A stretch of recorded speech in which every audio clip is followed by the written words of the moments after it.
Record start कर।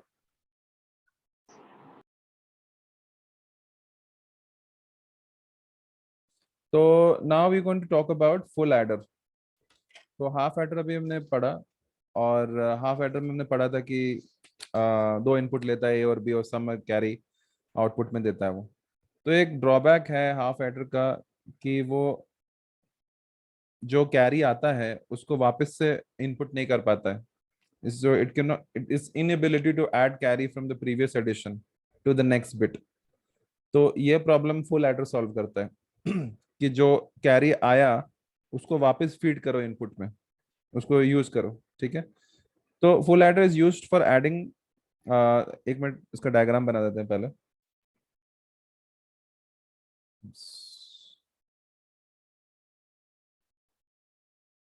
Pen, pen. तो पहले दिखा देते हैं पुराना वाला और ये वाला, ताकि थोड़ा डिफरेंस समझ में आ जाए।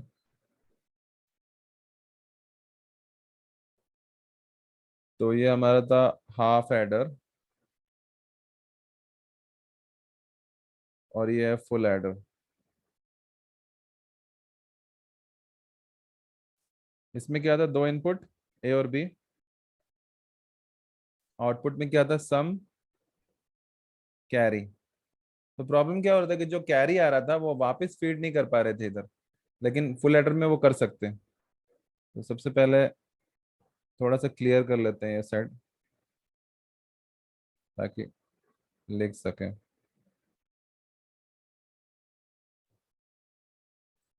तो इसमें भी दो इनपुट होगा, ए और बी। और इसमें भी दो आउटपुट होगा, सम कैरी। लेकिन ये कैरी जो बचा, इसको वापस इनपुट में डालेंगे हम। तो थोड़ा डिफरेंशिएट करने के लिए इसको लिखते हैं C out instead of just C. ठीक है। तो ये जो है, हम वापस जो बचेगा एज एन इनपुट हम इसको फीड करेंगे, और उसका नाम देते हैं सी इन। मतलब ये तीसरा इनपुट होगा, लेकिन कब होगा, जब यहाँ पे कैरी बचेगा। तो कैरी जब बचेगा तो ये इनपुट फीड कर देगा वहां से। ठीक है। तो क्योंकि तीन इनपुट हो जाते हैं इसमें, it allows the addition up to 3 bits, A and B bits to be added, और सी इन जो कैरी बचा उसमें से वापस ये ऐड होता है। ओके। तो अब ट्रूथ टेबल हमें पता है, सबसे पहले काम हमें करना है, हमें ट्रूथ टेबल बनाना है। तो ट्रूथ टेबल बना लेते हैं। इसका ट्रूथ टेबल थोड़ा बड़ा बनेगा बिकॉज इसमें तीन इनपुट है। तो हमारा हो गया इनपुट,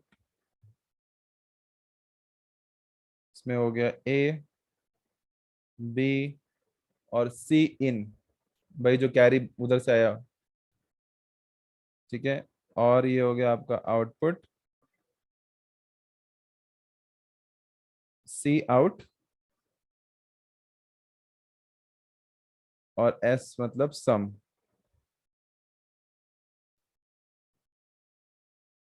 ठीक है।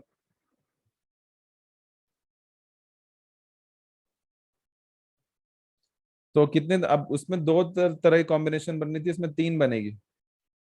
तो पहली कॉम्बिनेशन बनेगी 0 0 0, दूसरी बनेगी 0 0 1, तीसरी होगी 0 1 0, चौथी होगी 0 1 1, नेक्स्ट होगी 1 0 0, फिर 1 0 1, 1 1 0, और 1 1 1। इतने तरह की कॉम्बिनेशन इसमें बन जाएगी।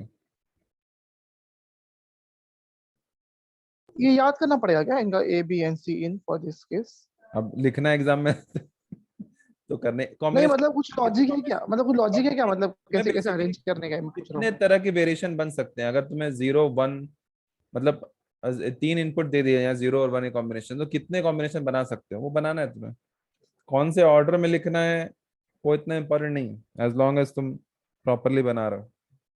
अब दो इनपुट में पता था कि हम कम बना सकते, लेकिन अब तीन इनपुट है तो इतने सारे कॉम्बिनेशन, इससे ज्यादा कॉम्बिनेशन इसका नहीं बन। समझ गया, हाँ हाँ समझ गया, ओके। ठीक है। तो अब हमें जोड़ना है, तो कैसे जोड़ेंगे, इसका जोड़ना थोड़ा सा कॉम्प्लेक्स है। पहले हम इन दोनों को जोड़ेंगे, बाइनरी एडिशन का जो रूल है हमारा। तो रूल क्या कहता है, 0 + 0 का जो सम होगा वो 0 होगा और कैरी कुछ भी नहीं बचा। ठीक है, तो अब उस सम को सी इन से जोड़ेंगे, तो 0 + 0 अगेन 0, कैरी 0 एंड सम 0। इसी तरह इसका भी 0 + 0 सेम सिचुएशन, +0 + 1, 0 + 1 क्या हो जाएगा, सम हो जाएगा 1, कैरी हो जाएगा 0। इसका क्या हो जाएगा, 0 + 1 क्या हो जाएगा, या 0 + 1 will be, sum will be 1 and carry will be 1।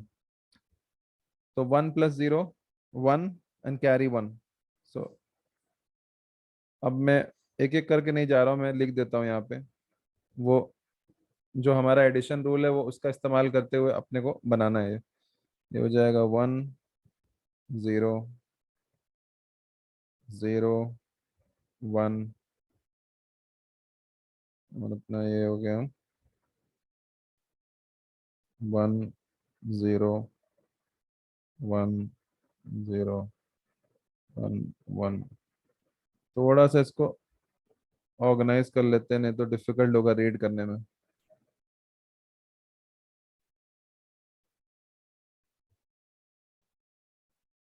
कल ना बोर्ड पे करेंगे, भाई से बात किया मैंने, बोर्ड पे जाऊंगा वहाँ प्रॉपरली, क्योंकि इस पे ना बहुत मुश्किल हो रहा है टाइप करना। ओके, तो ये हमारा ट्रूथ टेबल तैयार हो गया इसका। ठीक है, अब नेक्स्ट स्टेप क्या है, sum of expression, sum of products. तो हमें वो लिखना है, तो थोड़ा छोटा करते हैं ताकि दिखे। तो सम ऑफ प्रोडक्ट्स, तो हम क्या रूल था कि जहां जहां वन मिला, यानी कि ये सिचुएशन, सॉरी सम सम में वन मिला हमारा, यानी कि ये ये ये चार, टोटल 4 जगह हैं हमें जहाँ पे सम मिल रहा है, और उसका रिजल्ट 1 आ रहा है, वही वाला हम पिक करेंगे। ठीक है, तो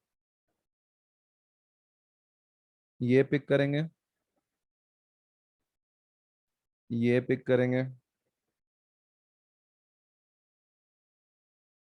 क्योंकि इसका सम जो है 1 आ रहा है, और ये लास्ट वाला पिक करेंगे।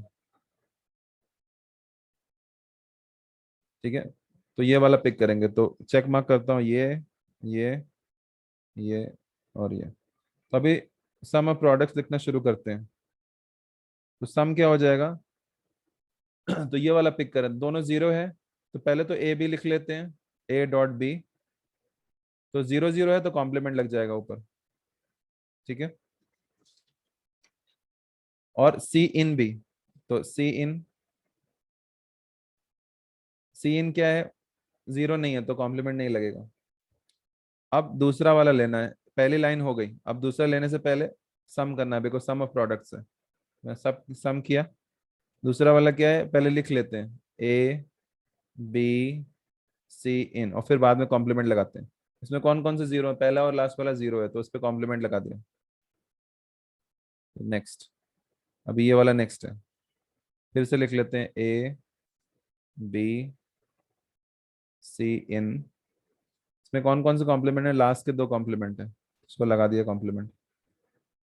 कौन सा लास्ट बचा, फिर लिख लेते हैं A B C इन। इसको डिफरेंशिएट करने के लिए सी इन लिख रहे हैं, सी नहीं लिख रहे हैं, बिकॉज वो पता चलता है कि वो आउटपुट से जो कैरी आया वो इन हो गया इधर से। तो ये तीनों, इसमें से कोई भी 0 नहीं है, तो कॉम्प्लीमेंट लगाने की जरूरत नहीं है। ठीक है, तो इसको अगर हमें लिखना है हमारा एक्सॉर गेट, तो एक्सॉर गेट से ये सेम इसकी वैल्यू वही हो जाती है, A XOR B XOR C in, it's same as this. ठीक है, अभी के मैप ड्रॉ करना है। ट्रूथ टेबल हो गया, 2 काम हो गया हमारा, ट्रूथ टेबल हो गया, सम एक्सप्रेशन हो गया। अब हम इसका के मैप लिखते हैं, कैरी का अलग से करेंगे, अभी पहले सम कर लेते हैं। उसका के मैप, तो कितने इनपुट है, 3 इनपुट है, तो उसका क्या होता है formula, cell, number of cell equal to 2 to the power n। यहाँ पे 3 इनपुट हैं, तो 2 to the power 3, यानी टोटल हो गया 2 to the 4, 4 to the 8, बराबर ना, 8 सेल्स। तो अब 8 सेल्स ड्रॉ कर लेते हैं, हो जाते हैं। इसमें इधर इनपुट है ए और इधर बी सी इन।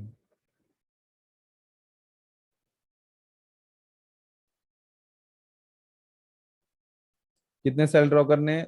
8। तो 2, 2 4, 2 6, 2 8, 8 हो गया। ये अपना हो गया 0, ये हो गया 1। क्योंकि 2 इनपुट है इधर, तो 0 0, फिर 0 1। यहाँ पे रिवर्स लिखते हैं, 1 0 1 1, के मैप का ये रूल है। सो पहले ये लिखेंगे फिर ये लिखेंगे। तो ये हो जाएगा आपका ए कॉम्प्लीमेंट, ये सिर्फ हो जाएगा ए। यहाँ पे आपका हो जाएगा बी सी इन और दोनों कॉम्प्लीमेंट, क्योंकि दोनों 0 हैं। ये हो जाएगा बी सी इन, एक कॉम्प्लीमेंट सिर्फ ये वाला है। फिर ये हो जाएगा बी सी इन, इसमें इसमें कोई भी कॉम्प्लीमेंट नहीं है। और ये हो जाएगा बी सी इन, इसमें एक कॉम्प्लीमेंट है लास्ट वाला। ठीक है। अब जो हमने सम ऑफ एक्सप्रेशन ऊपर लिखी है उसको हमें यहाँ प्लॉट करना है। तो पहला वाला प्लॉट करते हैं। तो पहला वाला क्या बोल रहा है? ए कॉम्प्लीमेंट, मतलब ये वाली पहला रो, पहली वाली रो। बी कॉम्प्लीमेंट सी इन, वो कहाँ पे है? वे कॉम्प्लीमेंट सी इन, ये, this is the one, correct.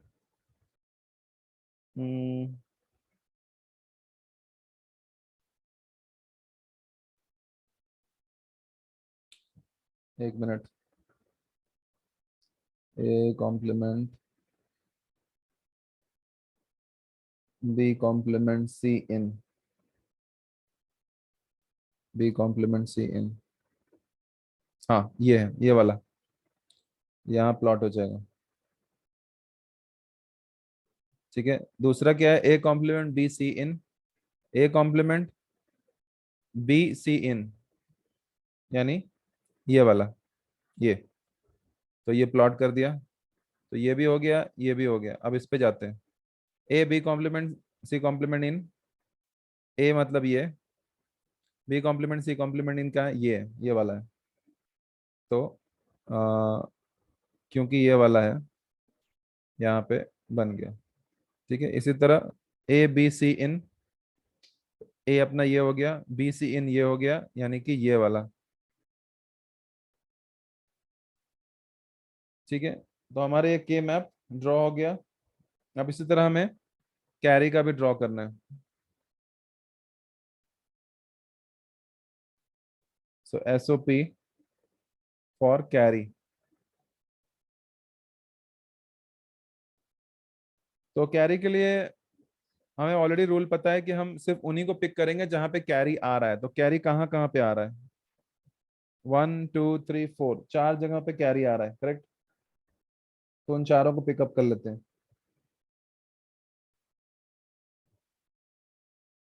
इसको यहीं पे लिख लेते हैं क्योंकि अभी उतना जाना मुश्किल होगा उतना दूर। तो कैरी तो कौन कौन सा है? इसमें कैरी आ रहा है ये वाला, इसमें आ रहा है, इसमें आ रहा है और इसमें आ रहा है, चारों में है। तो पहले लिख लेते हैं इसको, ए बी सी इन। पहले वाले में क्या है? सिर्फ पहला वाला कॉम्प्लीमेंट है तो डाल दिया वहां पे complement, plus A B C in. दूसरे वाले में बीच वाला कॉम्प्लीमेंट है तो डाल दिया। फिर से ए बी सी इन। तीसरे वाले में लास्ट वाला है तो उसको डाल दिया। और चौथे में तीनों के तीनों वन है तो कोई कॉम्प्लीमेंट नहीं है, तो सिर्फ डायरेक्ट ए बी सी इन लिख सकते हैं। ठीक है। तो ये हमारा कैरी हो गया। अब इसका के मैप ड्रॉ करते हैं।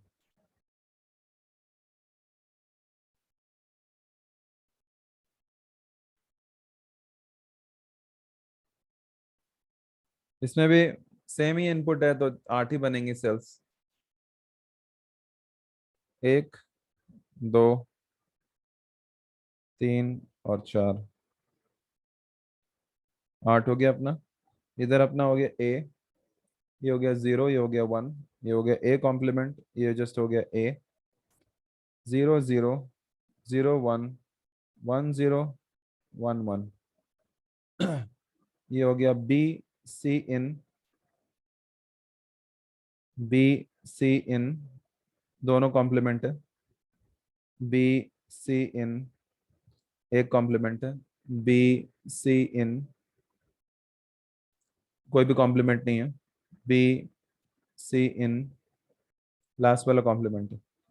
ठीक है, अभी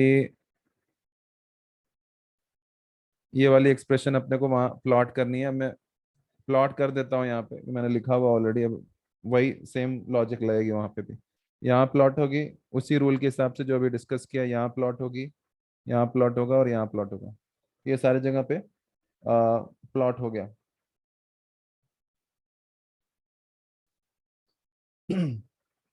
तो इसमें हमें ग्रुपिंग करनी होती है बेसिकली। तो ग्रुपिंग हम कुछ इस तरह से करते हैं। ये वाला ग्रुप बन गया एक, ये वाला एक ग्रुप बन गया, और ये वाला एक ग्रुप बन गया। तीन ग्रुप बन गए। तो तीन ग्रुप जो बनेंगे, तो फर्स्ट ग्रुप क्या बना?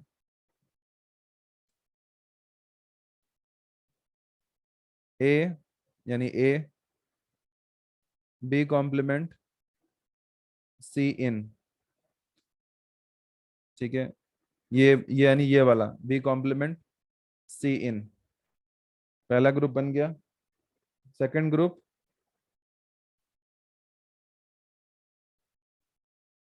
ए complement B C in plus A B C in. ठीक है, तो इस तरह से ये दो ग्रुप बन गए हमारे। तो सी आउट हमारा जो हो जाएगा,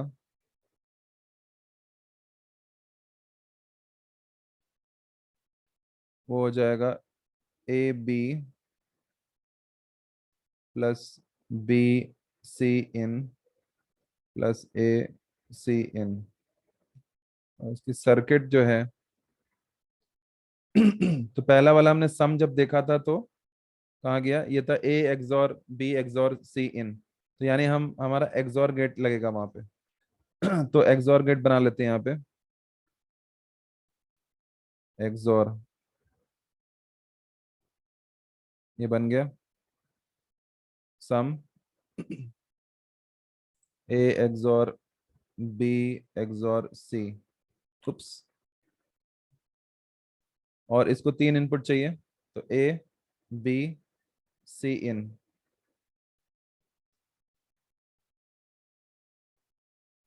यार क्या हो गया?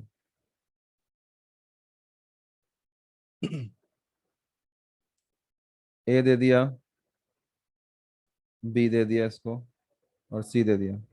ठीक है, इसी तरह हमारा ये जो सी आउट का एक्सप्रेशन है, क्योंकि इसमें प्रोडक्ट है और प्रोडक्ट हमें पता है कि एंड में होता है, इसलिए हमें तीन एंड गेट लगेंगे इसके लिए।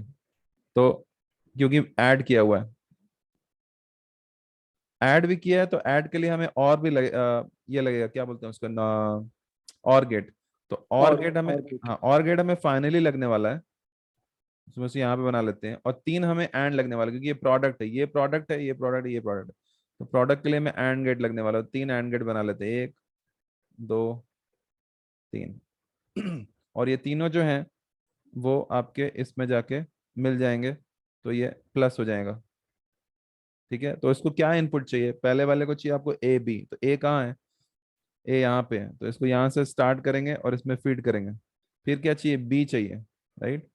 तो बी को फीड करेंगे इसके अंदर। फिर क्या चाहिए? बी चाहिए। बी कहाँ है? ये, यानी इस वाले को बी देंगे। फिर क्या चाहिए? सी इन चाहिए, तो सी इन दे देंगे इसको। ठीक है, फिर क्या चाहिए? ए चाहिए, ए डाल दिया इसको।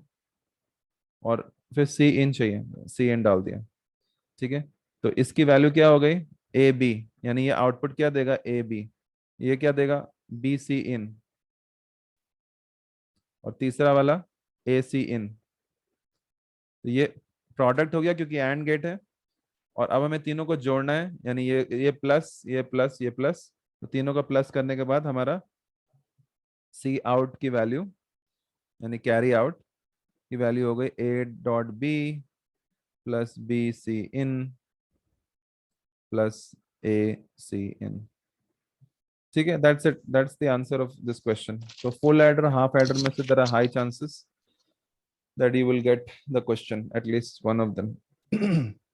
ओके इमरान, एक क्वेश्चन था मेरी तरफ से, हाँ, सॉरी। बोलो। थोड़ा स्क्रॉल अप करो ना।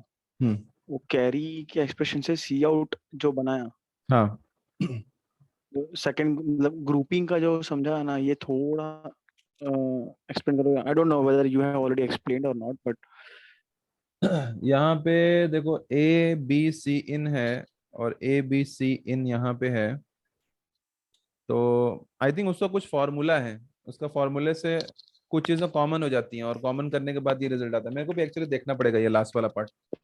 आई have to see it, maybe I can explain to you tomorrow this last part. या दैट वुड बी ग्रेट अगर वो चीज थोड़ी बहुत क्लियर आउट हो जाए, क्योंकि वो फर्स्ट ग्रुप समझा के फर्स्ट ग्रुप आपने ए ये ग्रुप और ए और फिर बी बी सी इन, हाँ, सिर्फ ये दूसरा ग्रुप और ये तीसरा ग्रुप। वो समझा, बट जो सी ये आउट का कैसे आया, जो राइट, लास्ट वाला कैसे आया? अ, ठीक है, मैं चेक करके बताता हूँ कल, ठीक है। बट बाकी और कोई क्वेश्चन इसमें से, या बाकी समझ में आ ओके गया? ओके, और कोई क्वेश्चन इसमें से? बाकी सब सही है। Okay, so just a recap, दोनों में डिफरेंस ये है, हाफ एडर फुल एडर में दोनों में मेन इनपुट्स हमारे दो होते हैं, लेकिन हाफ एडर में प्रॉब्लम क्या है कि जो कैरी बचता है उसको वापस फीड नहीं कर सकते। फुल एडर में जो कैरी आता है वो उसको वापस as a third input feed कर सकते हैं। सो सी आउट सी इन, इसका ट्रूथ ट्रूथ टेबल हमने बनाया, ए बी में बनाया था तो कम कॉम्बिनेशन बने थे 0 और 1 के, लेकिन क्योंकि अब 3 इनपुट आ गए ए बी और सी एन, ज्यादा कॉम्बिनेशन बने इसमें। कॉम्बिनेशन को हम बेसिकली बाइनरी एडिशन का जो रूल था उसके हिसाब से हम उसको जोड़ते हैं और जोड़ने के बाद जो सम कैरी आता है वो लिख लेते हैं यहाँ पे। उसके बाद हम उसकी एक्सप्रेशन लिखेंगे। एक्सप्रेशन में बेसिकली सम का ये रूल है कि वही वाले एग्जांपल्स पकड़ो जिसमें आउटपुट 1 हो। तो जिनका जिनका आउटपुट 1 था जो चेक किया हुआ यहाँ पे, उनको मैंने उठा लिया और उनकी वैल्यूज जो हैं वो यहाँ लिख ली। क्योंकि सम है तो प्लस कर दिया सबको, ठीक है। इसके बाद कैरी वाले में का रूल ये है कि उनको पकड़ो जिसमें कैरी 1 है। तो 1 2 3 4 4 एग्जाम्पल में कैरी 1 था, तो कैरी वाला जो है कहाँ गया, ये। तो इस तरह से यहाँ पे बना लिया। फिर इसी का इस्तेमाल करते हुए, क्योंकि 3 इनपुट है, 8 सेल्स बनाई हमने, 8 सेल को प्लॉट किया और प्लॉट करने के बाद ये जो वैल्यूज हैं उनको डाल दिया यहाँ पे। इसी तरह कैरी में भी डाल दिया और उसकी ग्रुपिंग की।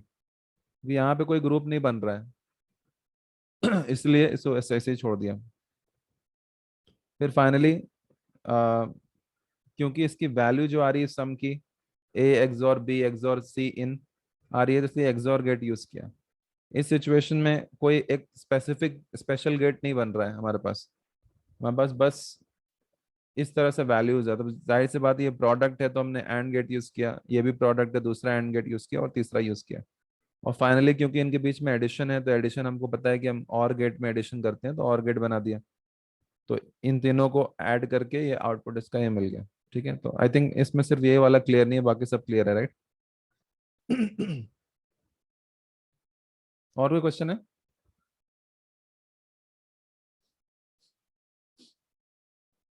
Okay, so let's continue further.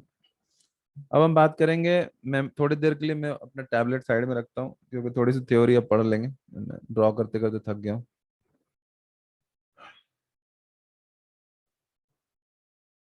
इस पर ड्रॉ होता भी नहीं ठीक से, बताएं। कल कल ना हम क्लासरूम में लेंगे, लाइक वीडियो कॉल होगा प्रॉपर।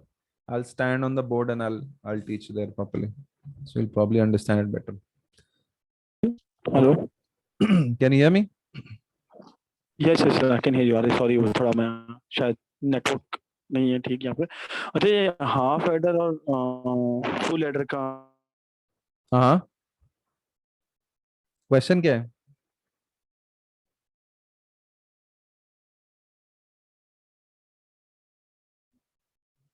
हेलो। ठीक है, will let him come back. In the meanwhile, we'll start with the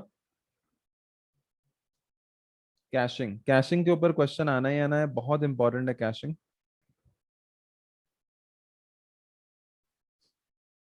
तो पहला क्वेश्चन है कि what is cash mapping.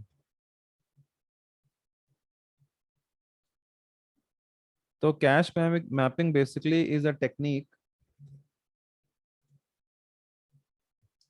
by which the contents of the main memory are brought into the cache memory. तो cash mapping में जो content होता है main memory में, मेन मेमोरी मतलब क्या हुआ, रैम. तो रैम से वो कैश मेमोरी में लाया जाता है. उसी टेक्निक को कैश मैपिंग कहते हैं. ठीक है. तो इसमें तीन तरह की टेक्निक्स होती हैं, थ्री टाइप्स. पहला होता है डायरेक्ट मैपिंग. ये सब एग्जाम से क्वेश्चन है. Fully associative mapping.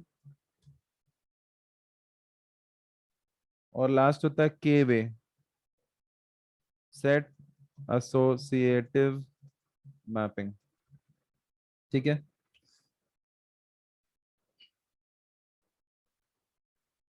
तो कैश मैपिंग बेसिकली तब यूज होता है कि for example the required word is not present in the cache memory. Cache memory में अगर ऑलरेडी कोई डेटा प्रेजेंट नहीं है, तब कंटेंट्स मेन मेमोरी से कैश मेमोरी में लाया जाता है. तो जनरली आपको पता है कैशिंग क्या होती है. जनरली आप कोई पेज एक्सेस करते हो इंटरनेट पे, तो वो फर्स्ट टाइम जब कोई भी यूजर उस पर आता है तो उसको डेटाबेस से दिखाता है, और उसके बाद उसको कैश करके रख लेता है, ताकि जो नेक्स्ट यूजर्स विजिट हों उनको घड़ी घड़ी डेटाबेस हिट ना करना पड़े, वो डायरेक्ट कैश से निकाल के दिखा दे. तो यही कॉन्सेप्ट यहाँ भी होता है कि जब एक्सेस होता है कोई भी डेटा, तो वो कैश मेमोरी में पहले इंस्टेंस में सेव कर लेते हैं. तो जब कोई डेटा फिर से मांगा जाएगा तो पहले हम चेक करेंगे कैश मेमोरी में है कि नहीं. अगर है तो वहां से सर्व करेंगे, और नहीं है तो मेन मेमोरी से उठाएंगे उसको और वापस कैश में रख लेंगे, ताकि नेक्स्ट टाइम सेम अगर रिक्वेस्ट आए तो अपन जल्दी फुलफिल कर दें, कैश से फुलफिल कर दें, मेन मेमोरी को हिट ना करें. ठीक है. So what is the cache memory before we continue.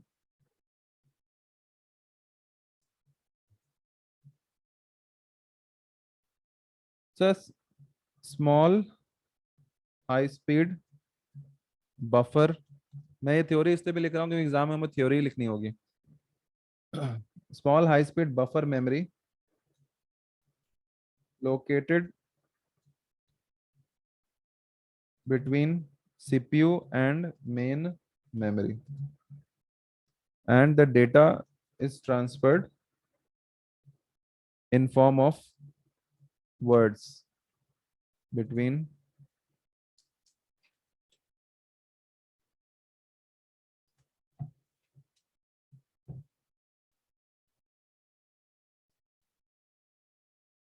cache memory and CPU. ठीक है. तो इसका एक डायग्राम देख लेते हैं. इसमें बनता है क्या डायग्राम, चार्ट, ड्राइंग.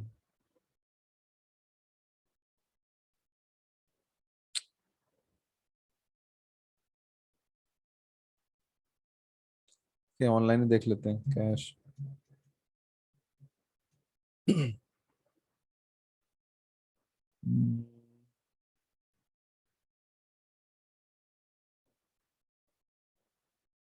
हाँ, I think this is a good example. हमारा सीपीयू है, ये कैश मेमोरी और मेन मेमोरी. ठीक है. तो मेन मेमोरी से डेटा कैश मेमोरी में आता है और फिर आपके सीपीयू में आता है. राइट. मेन मेमोरी मतलब रैम. तो यहाँ पे हमने क्या पढ़ा कि it's high speed buffer memory located between CPU and main memory. So cache memory main memory और सीपीयू के बीच में लोकेट होती है. ठीक है. और मेन मेमोरी का डेटा कैश मेमोरी में लाया जाता है ताकि उसको फास्ट सर्व कर सके बाद में. So what's the need for cache memory.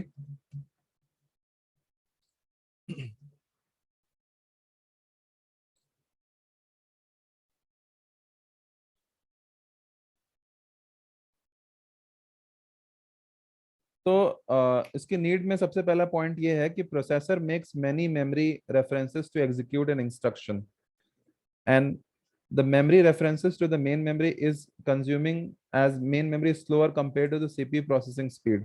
मतलब कहने का मतलब ये है कि अगर CPU को कोई डेटा मेन मेमोरी से लाना है तो उसका परफॉर्मेंस स्लो होगा कंपेयर टू अगर कैश से लाना है। तो ये पहला पॉइंट हो गया कि हमको क्यों रिक्वायर्ड है कैश मेमोरी। दूसरा ये है कि cache memory facilitates the data transfer between CPU and memory at a speed which matches the speed of the processor. So it bridges the speed mismatch between the fast CPU and the main memory. तो जो speed है, जिस speed से उसको data चाहिए होता है CPU को, मेन मेमोरी उसको मैच नहीं कर पाती, लेकिन कैश मेमोरी मैच कर लेती है जो स्पीड से आपको डेटा रिक्वायर्ड है सीपीयू का। It does not let the CPU performance suffer due to slow speed of memory. तो बेसिकली हमें मेन इससे कॉन्सेप्ट ये समझ में आता है कि स्पीड और परफॉर्मेंस हमारा कैश मेमोरी यूज करने से इम्प्रूव होता है। हमें डायरेक्ट नहीं लाना पड़ के यहाँ डायरेक्ट कैश से ले आते हैं, तो उससे फायदा ये होता है कि सीपीयू की जो स्पीड में डेटा चाहिए वो स्पीड में उसको मिल जाता है। नहीं तो यहाँ से एक्सेस करेंगे तो काफी टाइम लगेगा मेन मेमोरी से। ठीक है, so how it does it work? When a program has to be executed it first loads into the main memory. मतलब कोई भी प्रोग्राम जब एग्जीक्यूट होता है तो पहले मेन मेमोरी में आता है। The portion of the program that is probably going to be executed near the future is kept in the cache memory. This allows CPU to access the portable portion at a faster pace. इसका मतलब ये हुआ कि जब कोई भी नया programme हो तो मेन मेमोरी में आता है, लेकिन जो उस प्रोग्राम का पार्ट अभी नहीं यूज होने वाला है, बाद में फ्यूचर में यूज होगा, उसको कैश में रखा जाता है, ताकि अगर सीपीयू को कभी जरूरत पड़े फ्यूचर में तो वहां से डायरेक्टली उठा ले, मेन मेमोरी को रिक्वेस्ट ना करें। ठीक है, तो कैश मैपिंग का प्रोसेस भी है, वो एक्सप्लेन कर देते हैं। कैश मैपिंग प्रोसेस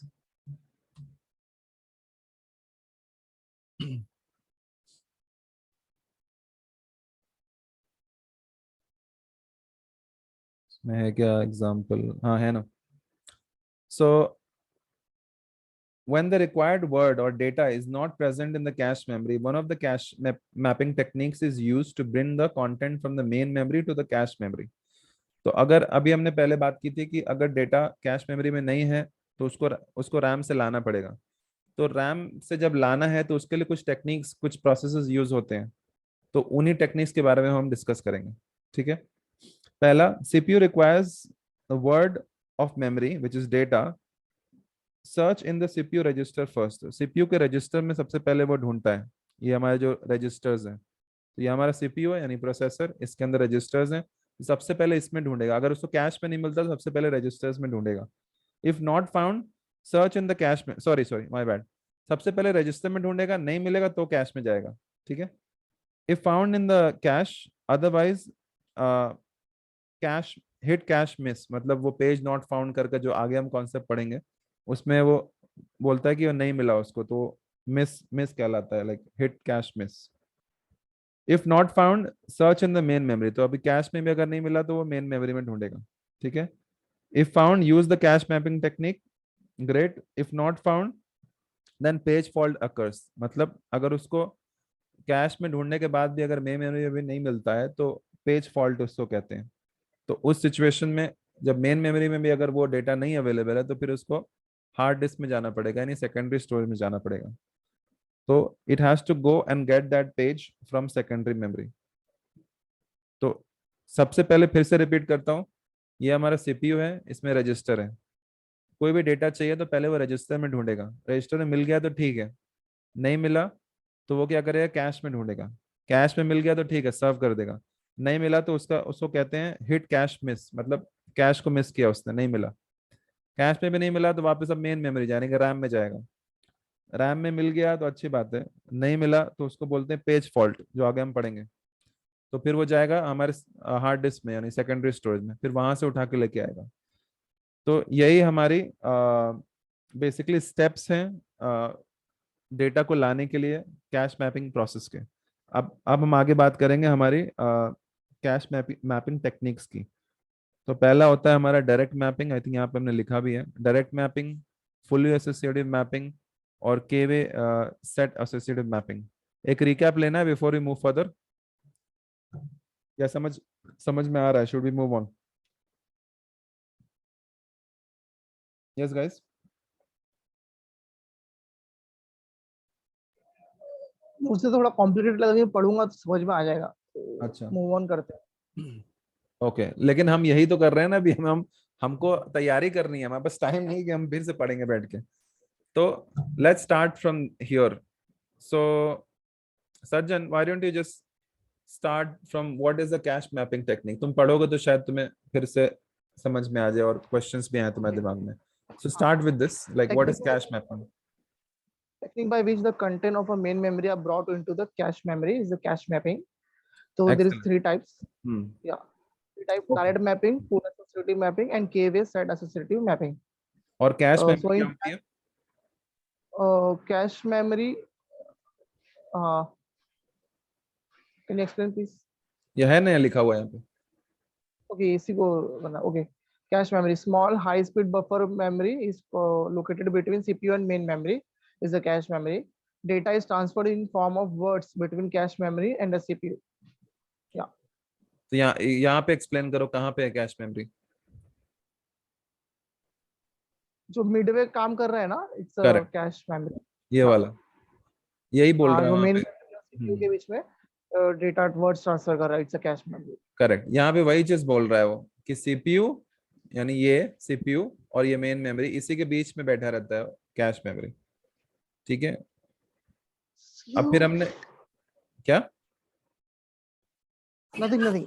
ओके, अब ये वाला एक्सप्लेन करो कि मान लो कुछ डेटा चाहिए प्रोसेसर को, तो सबसे पहले कहाँ जाएगा? हाँ। वेरी फर्स्ट जो प्रोसेसर को डेटा चाहिए वो हम्म। कैश के पास जाएगा. अगर कैश के पास नहीं मिला तो वो मेन मेमोरी के लिए जाएगा, और मेन में नहीं मिला तो? Secondary storage. ओके, सब सही है तुम्हारा, सिर्फ एक पॉइंट है, कैश में जाने से पहले वो रजिस्टर में चेक करेगा। ओके. ठीक है, सबसे पहले रजिस्टर चेक करेगा, मिल गया तो ठीक है, नहीं तो कैश में जाएगा, नहीं मिला तो मेन में जाएगा, मेन नहीं मिला तो सेकेंडरी में जाएगा। ये इसका पाथ होता है फॉलो करने का।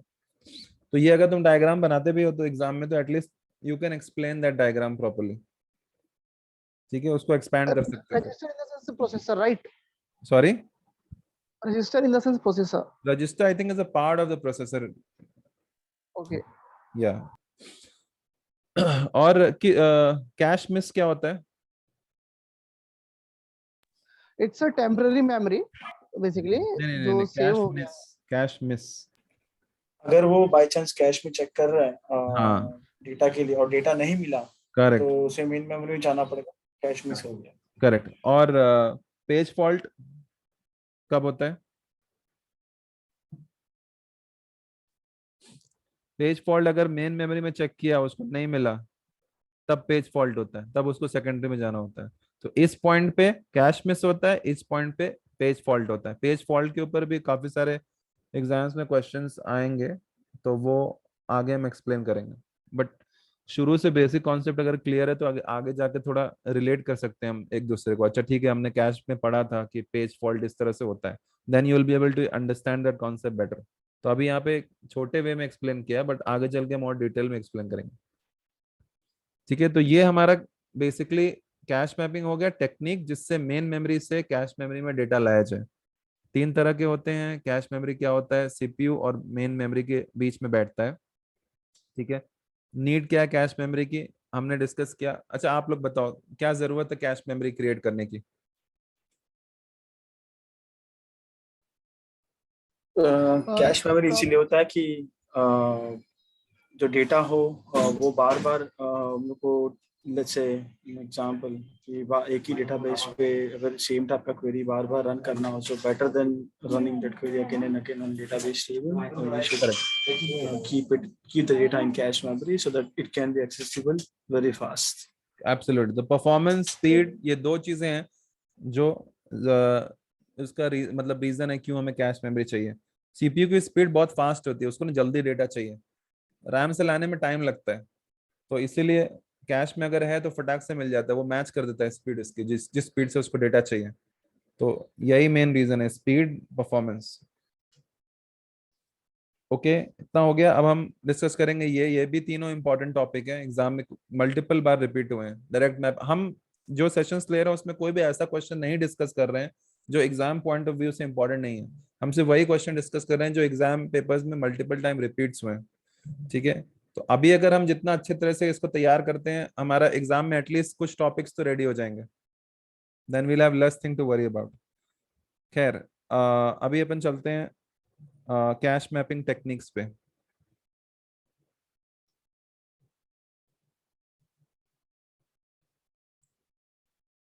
तो पहला है direct mapping.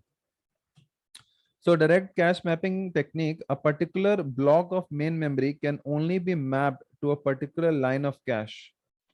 Meaning a particular block of main memory can only be placed in a particular line of cache memory. तो इसका एग्जांपल दिखाता हूँ। डायरेक्ट मैपिंग,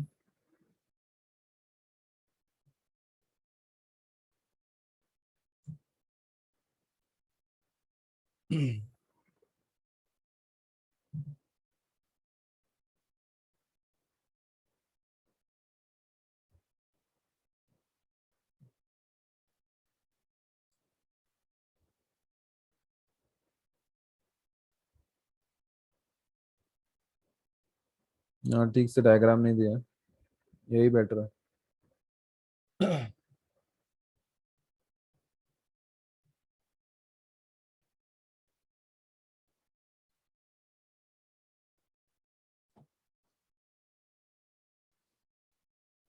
ये एक्चुअली मैं तुम लोग को डायग्राम बना के कल दिखाता हूँ, इसको पूरा सब बना के एक्सप्लेन करना पड़ेगा, यहाँ पे ठीक से नहीं बताया।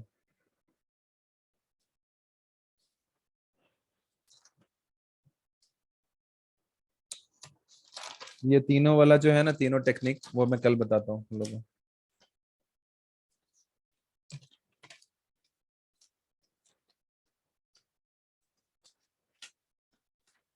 ठीक है, नेक्स्ट टॉपिक पे अपन जाते हैं जो कि registers.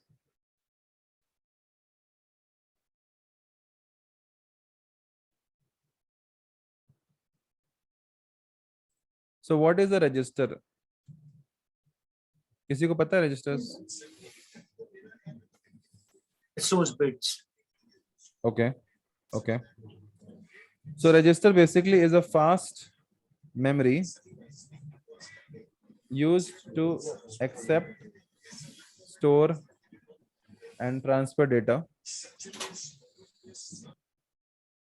and instructions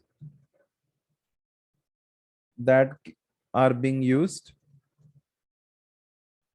immediately by the CPU.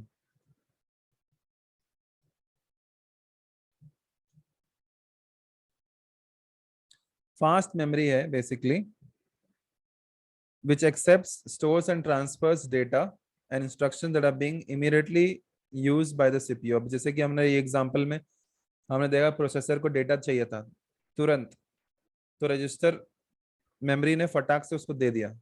यही वहां पे कह रहा है एग्जाम इसका डेफिनेशन में कि it's a fast memory used to accept, store and transfer data and instructions that are being used immediately by the CPU. A register can also be considered as a group of flip-flops. Flip-flops आगे हम पढ़ेंगे, वो भी exam related question है। Flip-flops, each flip-flop is capable of storing one bit of information.